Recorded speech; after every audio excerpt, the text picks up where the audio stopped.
The more I think and the more I learn about this loss, the worse it gets. You are Locked On Auburn, your daily podcast on the Auburn Tigers. Part of the Locked On Podcast Network, your team every day. Yes, welcome on into Locked On Auburn, your daily Auburn Tigers podcast. I'm your host, Zac Blackerby. And thank you so much for making Locked On Auburn your first listen every single day. Joining me as he does every single Monday, Lindsay Crosby of AuburnDaily.com and a million other places. Lindsay, that was brutal. That was a brutal game. So many folks woke up Sunday morning, and I'm sure are waking up this morning saying, I still can't believe it happened. And I'm there with you. And that was certainly the emotion that most people felt. It wasn't anger. It wasn't, anything overtly negative. It almost felt numb for a while. And then over the course of the rest of the weekend and now Monday morning, I think it shifted to a lot of frustration and many other things. And Lindsay, I went back and watched a good chunk of the game. I just couldn't bring myself to watch the fourth quarter again. But when you look at it, it's just Auburn getting beat at virtually every position group across the field. I don't think it's anything super intricate. It's still the same thing as we thought it was right afterwards. And it's Auburn and New Mexico State lined up, and Auburn and New Mexico State beat them over and over and over again. And it's frustrating. There was one point when, I was there in the stands and brutal. There was point when they ran the same play 5 times and Auburn just couldn't stop it. Auburn just they knew it was coming and just couldn't stop it. And I'd like to think that on this show, I've been a pretty positive person, finding the bright spots and things like that. And there's really very little positive you can take out of this game. I think the only thing that you can say is you have a little bit of certainty now that Philip Montgomery is not the right play caller. I think that Peyton Thorne is not the right quarterback. And you think these wide receivers are not the right wide receivers. Other than that, there's no positives here. You guys mentioned in the show, you and Daryl mentioned that Alex McPherson did his job and made his field goal. He almost missed that. It was just barely inside the left upright. From in the stadium, we were that's not going to make it. And then it just squeaked in the upright. So rough game all around, and terrible, pathetic showing. You have to think that there's nowhere really you can go but up now on. Yeah, talked to a few folks that were in the locker room and within the program after the game, and they all kind of said the same thing. It sounded like it was very quiet in that room, rightfully so. And Coach Freeze's message to the team was, all right, we'll look at tape. We'll figure out what went wrong, and we'll get back to it. I don't think he needed to say anything. I think the message was very, very clear. But multiple folks now have reached out and said it was dead on the sideline. Nobody spoke up. Nobody did anything. There was no energy. And they said on the TV broadcast, I think they quoted Freeze saying, their care meter needed to go up, which is evident, right? It didn't go up. If anything, it almost got worse in the second half. But to me, it seemed like there was no leadership. The leadership was silent. Doesn't sound like anybody really tried to speak up or change anything on the sideline to inject energy. And to me, that's not good. And when you look at these team leaders, and we'll just start with who's been voted as a captain. These captains, your Peyton Thorns, your Luke Deals, Cam Stutz represented Auburn at media days. He's a leader on this team. And it's where did all of this come from? And it doesn't seem like they were there. It didn't seem like any of these upperclassmen were there on Saturday as far as being emotional leaders on the sideline. And also, Lindsay, we got to add this, but Auburn shouldn't need to be fired up to beat a Power 5 team. I don't care how good they are. I don't care how good their quarterback is or their record. They shouldn't need that. But the fact that nobody did it, I do think is concerning. And that'll be something that Hugh Freeze, from a roster standpoint, will need to fix over the course of this offseason. Yeah, it was, watching from the sidelines, it was just amazing how nonchalant everybody was the entire game. Or sidelines, watching from the stadium, just looking at the sidelines and how players are just, standing there. Some of the players are dancing to the music and between plays and between drives and series, not starters, but depth guys, backups, things like that. And the entire stadium was dead. And you never really saw, players with a towel trying to get the fans to get loud or anything like that. It was all based off of the video board said make some noise. The noise level would pick up a little bit and then it would settle back down. And it just, the want to wasn't there, right? Like from anybody. And I don't know how you could walk into Jordan-Hare and not feel that drive to go out and play the game of your life. And that's obviously an indictment of the coaching staff. Like you said, it's an indictment of the player leaders, the captains, things like that. But it's also just inherently kind of a failure. I mean, as a fan, when you're in that stadium and they're playing the music and they're doing the hype videos, like you get fired up and you get passionate and you get energetic. And I just don't know how as a player that never happens, but it just never happened in the entire game. And I mean, even if your motivation in the second half, Lindsay, is just to not be embarrassed, I think and how many times does a team almost lose a game like this? I mean, Auburn's had several, Georgia State. Yeah, sure. And then, I mean, but you look around, like Florida's been in that situation over the last few years, Arkansas, Tennessee. I mean, it's not an unusual thing for that to happen to a team every few seasons. It's not an unusual thing, but the fourth quarter rolls around and they say, okay, we're not going to do this. And you get their full focus and full attention. And then that's enough. And I thought that was going to happen, right? I thought that was going to happen for Auburn until the fake punt in the second half. And then it's like, oh, this isn't good. This could get really bad in a second. And sadly it did. But going into that final touchdown for New Mexico State, was told by folks within the program that everybody knows that they ran the same play 4 or 5 times in a row. I forget the number that they said, multiple times in a row. They eventually scored a touchdown, and the defense was aware that it was coming, and they couldn't stop it. And to me, that's not good. That is not good when New Mexico State can line up and just beat you, even though you expect what's coming. And to me, that's, I don't know, there's just no other way to excuse it. And I hate that we're saying the same thing over and over and over again, but like, it's just, if you're listening to this or watching this, you know the product on the field Saturday wasn't good enough. Hugh Freeze made that very clear in his press conference. You could tell he was embarrassed. You can tell these players are embarrassed. We'll see how they perform and act and prepare moving forward. Yeah, I'm not going to call this the worst loss in Auburn history simply because I don't think I have enough history and knowledge of the past to confidently say that.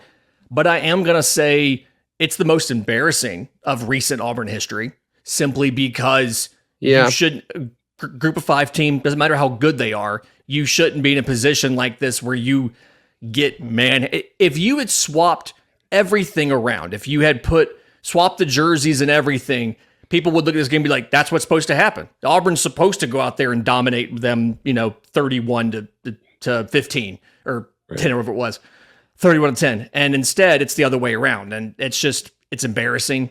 Should never happen. And hopefully, like you said, hopefully they've got better focus and it won't happen again. Yeah. We'll see. We will see.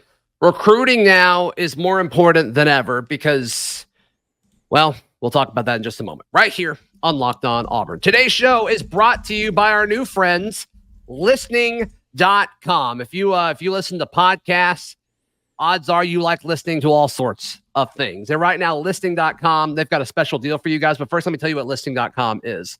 You can put together any kind of article or PDF, whatever it may be, into Listening.com, and it will generate essentially custom audiobooks for you to listen to while you're driving or exercising, cooking. It doesn't matter what it is. So even if you're a student, you can put kind of any of your notes in there and it can read these math equations and technical words and complicated documents, and it knows to skip the citations and footnotes and references and lets you jump straight into the chapter or section you want to listen to. It's also got a one-click note-taking button where it automatically puts the last 10 seconds into a notepad so you don't have to type the notes while you listen. And best of all, right now, you can use the link at listening.com/lockedon. And you'll be able to get your first 3 weeks for free. So go ahead and give it a try. It's usually 2 weeks for free, but you get an extra week when you go to listening.com/lockedon. Very, very cool product. And I'm excited to announce that they are partners here at the Locked On Podcast Network. Listening.com/lockedon. Give it a try. Let me know what you think. Lindsay Crosby, our guest on this Monday. So I think on the field production, unless Auburn pulls off the unthinkable, we'll discuss that in a second. If they pull off the unthinkable and beat Alabama on Saturday in the Iron Bowl, I think this changes this conversation. Mm-hmm. But first thing, I think right now as it sits, on-field production for Auburn in the first year of the Hugh Freeze era, I think it's a failure. I think they underachieved. The goal was 7-5. We were very consistent in that messaging. We're not going to change it to fit, what's actually happened on the field. 6-6 is not good. 6-6 is not good enough. And when you look at it, and the fact that that was your loss, it almost makes it worse. So now you've got to win off the field. And how do you do that? You keep all of this positive momentum on the recruiting trail going as much as you can. A lot of people buying into the fact that Cam Coleman, who was there on Saturday, the 5-star from Central Phoenix City, committed to Texas A&M right now, he's on flip watch. Seems like he's either going to flip to Auburn or flip to Florida State. But everybody everywhere is dropping crystal balls for Cam Coleman. And people are reading into it like, oh my goodness, he didn't commit. Oh my goodness, he declined interviews from recruiting writers when he was leaving. I don't think it's that big of a deal because, Lindsay, the pitch doesn't change. Hugh Freeze and this coaching staff, they have been pitching, hey, we need your help. Hey, you can come in and play early. If what anything, happened Saturday, I don't think that changes the pitch. If anything, the pitch got better, right? You can go out and you can say, hey, Perry Thompson, like, this is why we have Perry Thompson in this class, because none of those receivers could get separation against G5 defensive backs. And the pitch to Cam Coleman is the exact same that it was. It was, hey, you could probably start as a freshman out here because we need your help. And I mean, every single player that you talk to, like there, you can't point to a single player on the field and say, like, from his play on Saturday, that spot is safe. And if you play at that position, you're not going to have a chance to play next year. Like tight end and running back. That's it. Like, if anything, yeah, I mean, and center, Fairweather. Yeah, sure. Right. I mean, like, if anything, that pitch, like, you made the case on the field that pitch is true. And we talk about it's not the X's and O's, it's the Jims and Joes. And you showed this season multiple times, most notably this last Saturday, you don't have the Jims and Joes to compete in the SEC. Yeah. And so at the same time, the thing that I will say is Hugh Freeze knows that. Hugh Freeze has been trying to tell us all year. I think we're so used to coach speak.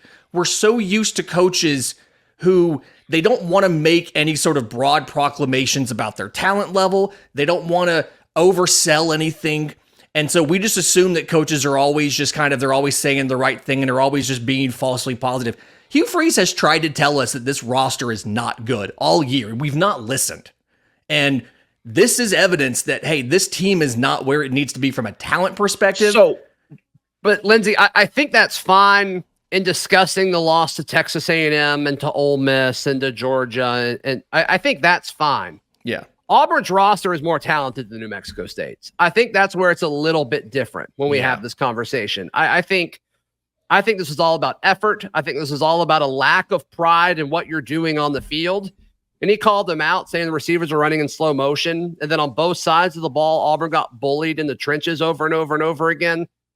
I'm with you. I mean, Hugh Freeze has told us that this roster's not good, and he's called out the receivers. And there's this weird line of, okay, how do you motivate somebody while you're also publicly saying that this roster's not good enough? Like, that's weird. I don't know how you do that. I don't think it's wrong that he's doing it. I just, I don't know how to properly do that. And he may not either. And it may not matter because it's a personal, or it's a temporary issue that hopefully is going to go away in the next 24 months. But I don't know, dude. Like, clearly calling them out publicly hasn't worked. And you've only got one more week for it to really matter. And then everybody's either going to enter the portal or they're going to stay, and you're going to go get guys and try to replace them just because that's what the job of a head coach is. Yeah. So I don't know. I mean, all this stuff that he said about the roster not being good enough, I'm cool with. But against New Mexico State, I don't think that's an excuse. Yeah. The effort was not there 100%. I mean, you can tell from the stadium. And so New Mexico State's a little bit different. But even there, like, when you didn't have the talent in the coaching booth, right? You didn't have the talent on the offensive coaching staff to make up for the lack of effort. You can't force a guy to try, right? And I kind of agree with Daryl that I think we all looked past New Mexico State and just said, yeah, let's go with, we're ready for the Iron Bowl. Let's get hyped up for that. SEC Nation's coming to town, all of that stuff. And we kind of ignored New Mexico State and maybe stop scheduling New Mexico State or Jerry Kill. Just don't do that anymore. But I agree with that. Yeah. But to me, like, knowing that Hugh Freeze is aware the roster doesn't have the talent and that he's recruiting his butt off to try to make this team better at least gives you a little bit of hope. Now, and you guys made a great point.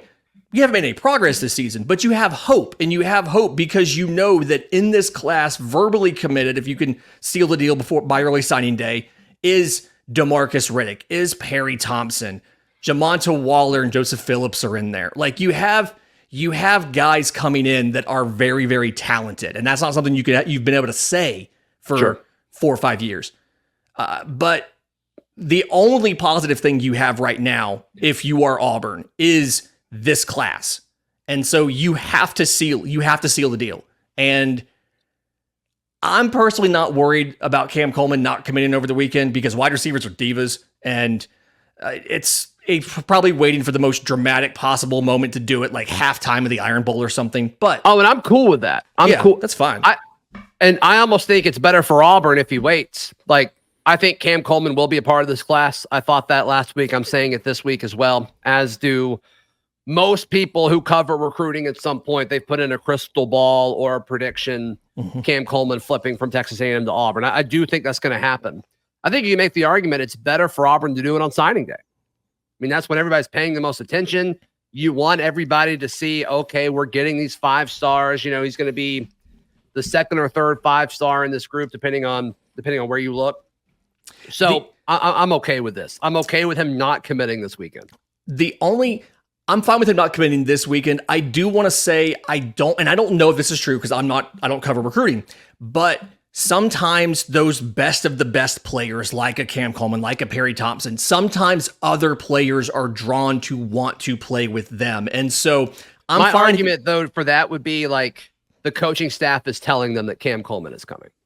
Okay. I mean, it's the flip before early signing day to me is one of those, okay, if you can get it in a couple of days early, make it official. But if there's confidence from the recruits that the coaches are telling them and they believe it, that's fine. It's one of those momentum things. Can you imagine, heading into early signing day 2 days before Cam Coleman's like, hey, change my mind. I'm going to Auburn. Let's do it. You've got a day or two to publicly lobby some of these players to flip and come with you.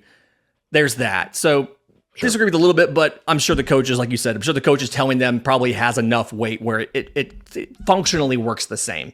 Yeah, I'm with you. But yeah, Cruton's all that we have right now because you have made no progress this year on the field, but at least we know, okay, what doesn't work, right? Whether it's coaches, whether it's players, whatever, what doesn't work. And we've got guys coming in. Let's make sure that we have the right personnel to make those guys successful. And we'll just bank on the fact that we're bringing in more talented players than we've brought in probably a decade. Sure. Yeah, and I think it stinks to say that the progress on the field has not been great, but you lost to New Mexico State. I think everything that happened the 3 weeks up to that, it almost doesn't matter now. Yeah. So we'll see. I think there's going to be major turnover on this roster. I think you're going to see some turnover on this coaching staff.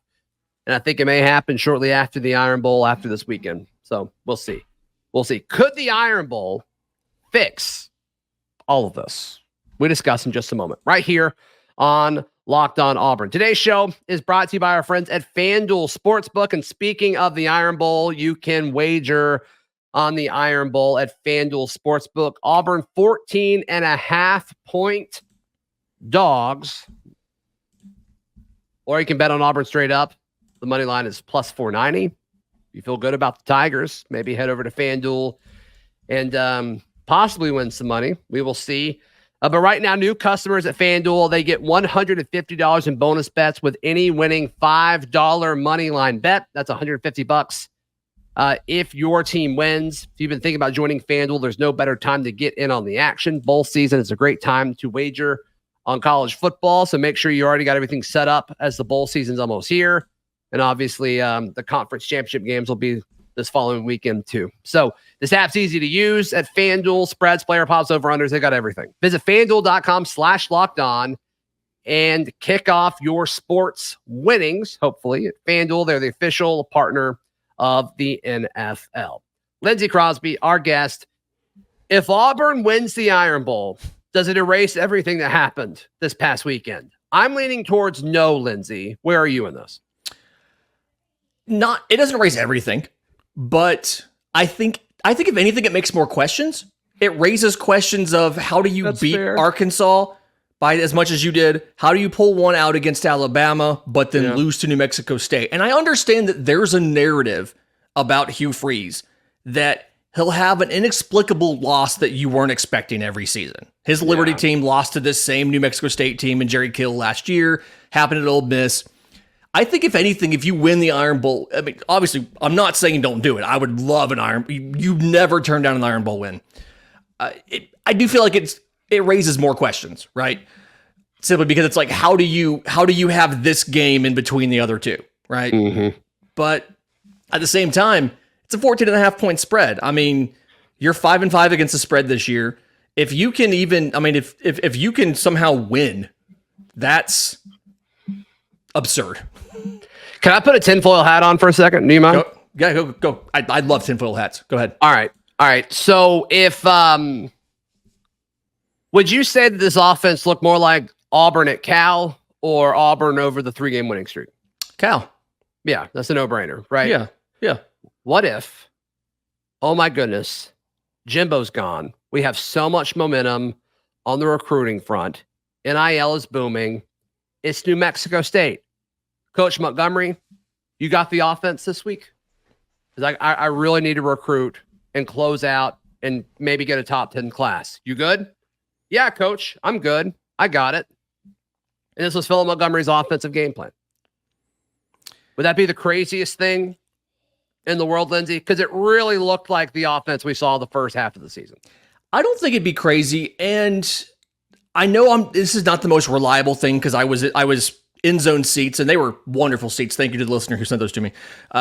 Feel free to send me Iron Bowls tickets. I love that. Anybody, you're open. I've noticed that when Hugh's calling plays, he covers his mouth with the play call sheet. And a lot of what I saw on the sidelines was he had the sheet down and he typically would, check out the sheet and see what they're calling, but it didn't look like he was calling plays. And I want to go a step farther and not only say it was tinfoil hat, this was Philip Montgomery's game plan, but the common conversation has been Auburn did a much better on offense with Hugh Freeze calling plays, and that Philip Montgomery is probably going to get fired. And what if Philip Montgomery went to Hugh and said, hey, let me call New Mexico State. Let me show you that, no, I can, in fact, make a game plan that's what you're looking to do on offense and handle this non-conference opponent. And so, this is like my audition to stick around in 2024. And not only did he not pass, but he absolutely bombed it. And yeah, what if that was him trying to keep his job and he just failed? I don't know, dude. I don't know. But he, is there any chance he's offensive coordinator next year in your mind? No. I don't see a reason. One, either Hugh Freeze is going to call his own plays, in which case you don't need Philip Montgomery, or two, you're just going to accept a second bad season. No, there's no chance Philip Montgomery sticks around. There shouldn't be, right? They didn't do it. I would have understand if you saw something on Sunday afternoon where they said Philip Montgomery was leaving, was gone. Maybe not official, but leaked it, Yeah, you got to think if it wasn't just 1 week left in the season and that happened. Oh yeah, he would be gone, right? If this is if this is late September and this happens in a winnable game, Philip Montgomery's gone already. But the fact that there's 1 week left, get his help this week. He still can be useful. Get his help this week. He will call the Iron Bowl, and then Philip might be gone as soon as Sunday or Monday after the Iron Bowl. And we'll see what happens for the bowl game, if there even is anybody in place for the bowl game, if Auburn accepts an invite for the bowl game, all that kind of stuff. You want the practices. If nothing else, you want the practices. So yeah, I see that. But no, the chance of Philip Montgomery staying, I think, is the same as the chances of Auburn winning by more than 14 points on Saturday against Alabama, which FanDuel says is plus 2,500. Those are the odds that Auburn will win by more than 14. That'd be wild. All right, Lindsay, how can people check out everything you've got going on, bud? I'm on Twitter at Crosby Baseball. Everything, whether it's minor league baseball, Locked On MLB Prospects, Major League Baseball, BearsToday.com, college baseball, AuburnDaily.com. We're getting right in there. We just wrapped up the Fall World Series, getting ready to plan for the spring. Yep. You can find all my written work at AuburnDaily.com as well, and be sure to tune in tomorrow. This has been Locked On Auburn.